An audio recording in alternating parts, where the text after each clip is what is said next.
আমার পরম সৌভাগ্য যে তুমি আমার প্রেমে পড়েছিলে। Thank you very much. তোমার এই করুণার কথা আমি আমৃত্যু মনে রাখবো। কেন হুমায়ুন ফরিদির নাটক চরিত্র ছিল এত জনপ্রিয়? বাংলাদেশের নাটক এবং চলচ্চিত্র জগতে হুমায়ুন ফরিদির নাম এক কিংবদন্তি হিসেবে প্রতিষ্ঠিত।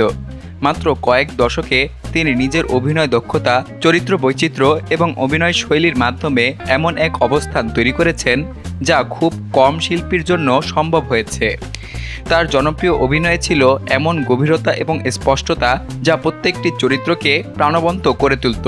কঠিন এবং গম্ভীর নাটকীয় চরিত্র থেকে শুরু করে হাস্যরসাত্মক এবং কমেডিয়ান চরিত্রে তার দক্ষতা ও সাফল্য তাকে বাংলা নাটক এবং সিনেমার ইতিহাসে এক আলাদা স্থানে নিয়ে গেছে। আজকের এই প্রতিবেদনে আমরা জানব হুমায়ুন ফরিদির নাটক চরিত্র জনপ্রিয়তা লাভ করার মূল কারণ। হুমায়ুন ফরিদি 1952 সালের 2রা অক্টোবর বাংলাদেশে জন্মগ্রহণ করেন। তিনি ঢাকা বিশ্ববিদ্যালয় থেকে রচনাবিদ্যা নিয়ে স্নাতকোত্তর ডিগ্রি লাভ করেন, যেখানে তিনি সাহিত্য এবং নাটক নিয়ে গভীরভাবে পড়াশোনা করেন। তার সৃজনশীলতা তখন থেকে প্রকাশ পেতে থাকে। কর্মজীবনের শুরুতে তিনি নাটক থেকে অভিনয় শুরু করেন, যা দ্রুতই তাকে দর্শক এবং সমালোচকদের প্রশংসা অর্জন করে। পরবর্তীতে তিনি টেলিভিশন এবং চলচ্চিত্রেতেও গুরুত্বপূর্ণ ভূমিকা পালন করেন। আমি যাকে আঁকড়ে ধরতে চেয়েছি সে আমাকে ফেলে চলে গেছে, বা যাকে আমি স্নেহ দিতে গেছি সে আমাকে ঘৃণা করেছে।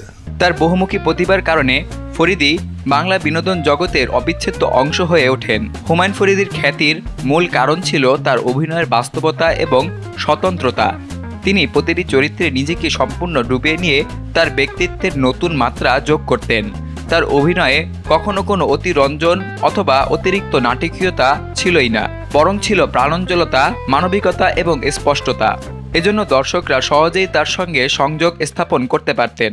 তাছাড়া তিনি বাংলা নাটক এবং সিনেমায় যে কোনো ধরনের চরিত্রে কাজ করতে পারতেন। গম্ভীর থেকে হাস্যরসাত্মক, নায়ক থেকে খলনায়ক, সবকিছুতে পারদর্শিতা দেখিয়েছিলেন তিনি। এছাড়া তার কণ্ঠস্বরের মাধুর্য, অভিনয়ের জন্য গভীর প্রস্তুতি এবং দৃশ্যের প্রতি নিষ্ঠাবান মনোভাবও তাকে বিশেষ করেছে। সামাজিক এবং সাংস্কৃতিক বার্তা সমৃদ্ধ চরিত্রে তার পারফরমেন্স দর্শকদের মুগ্ধ করত এবং তাকে দীর্ঘদিন মনে রাখার মতো শিল্পী হিসেবে প্রতিষ্ঠিত করেছিল।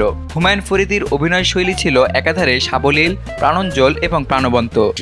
একসময় তুমি আমার মতো বয়সে আসবে, তখন তুমি বুঝবে আমি এখন তোমাকে কি কথা বললাম। তিনি যে কোনো চরিত্রে নিজেকে সম্পূর্ণ ডুবিয়ে দিতে পারতেন। তার অভিনয় দর্শককে চরিত্রের অনুভূতি এবং পরিস্থিতির গভীরে নিয়ে যেত। কোয়ার্টার ইয়ার্স লাভ স্টোরি, বন্দি, শঙ্খনীল কারাগার, অপরাজিত, কথার মানুষ প্রভৃতি নাটক এবং চলচ্চিত্রে তার অভিনয় আজও স্মরণীয়। তিনি যেভাবে কঠিন এবং সংবেদনশীল চরিত্রে পারদর্শিতা দেখিয়েছেন, তাতে তার নাম বাংলা নাটক এবং সিনেমার জগতে স্বর্ণালী অধ্যায়ে অমর হয়ে আছে। হুমায়ুন ফরিদি ছিলেন কঠিন চরিত্রে যেমন নিপুণ, হাস্যরসাত্মক চরিত্রেও ততটাই অনন্য। তিনি কমেডির মধ্যে এমন সূক্ষ্মতা এবং প্রাণঞ্জলতা আনতেন যা প্রায় দর্শকদের হৃদয়ে ছুঁয়ে যেত। ফরিদির হাস্যরসাত্মক অভিনয়ে ছিল সময়ের সাথে মিল রেখে নিখুঁত ডায়লগ রপ্ত করার ক্ষমতা, মুখায়ব এবং ভঙ্গিমার এক মিশ্রণ। তার অভিনয় কখনো কখনো সরল অথচ গভীর অর্থবোধক ছিল, যা শুধু বিনোদন দেয় না, বরং দর্শককে চিন্তার খোরাকও যোগায়। তার উপস্থিতি মাত্রই নাটক এবং সিনেমার পরিবেশ হয়ে উঠত প্রাণবন্ত এবং আনন্দময়। ফরিদির হাস্যরসাত্মক অভিনয় দর্শকদের হৃদয়ে গভীর ছাপ রেখেছে।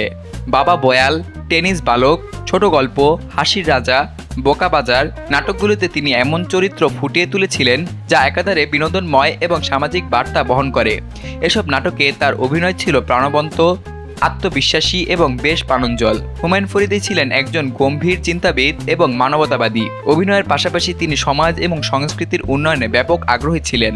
ব্যক্তিগত জীবনে তিনি খুবই নম্র, সৌম্য এবং বন্ধুত্বপূর্ণ ছিলেন। তিনি নবীন শিল্পীদের উৎসাহিত এবং প্রশিক্ষণ দিয়ে বাংলা অভিনয় শিল্পের মান উন্নত করতে গুরুত্বপূর্ণ ভূমিকা পালন করেছেন। তার দৃষ্টিভঙ্গি ছিল জীবন এবং শিল্পের প্রতি গভীর শ্রদ্ধাশীল এবং তিনি সবসময় মানব জীবনের নানা দিক উপস্থাপন করার চেষ্টা করতেন। হুমায়ুন ফরিদি একজন সত্যিকারের কিংবদন্তি, যিনি বাংলা নাটক এবং চলচ্চিত্রকে সমৃদ্ধ করেছেন তার বহুমুখী প্রতিভা এবং গভীর অভিনয়ের মাধ্যমে। তিনি নাটকের কঠিন এবং হাস্যরসাত্মক উভয় দিকেই দক্ষতার পরিচয় দিয়েছেন এবং দর্শকদের হৃদয়ে বিশেষ স্থান কেড়ে নিয়েছেন। তার অভিনয় শৈলী, হাসির ছন্দ এবং মায়াময় ভঙ্গিমা চিরকাল বাংলার নাট্যাঙ্গনের অমর অংশ হয়ে থাকবে। তার অবদান আজ এবং ভবিষ্যতে বাংলাদেশের বিনোদন জগতের প্রেরণার এক অবিচ্ছেদ্য উৎস হবে।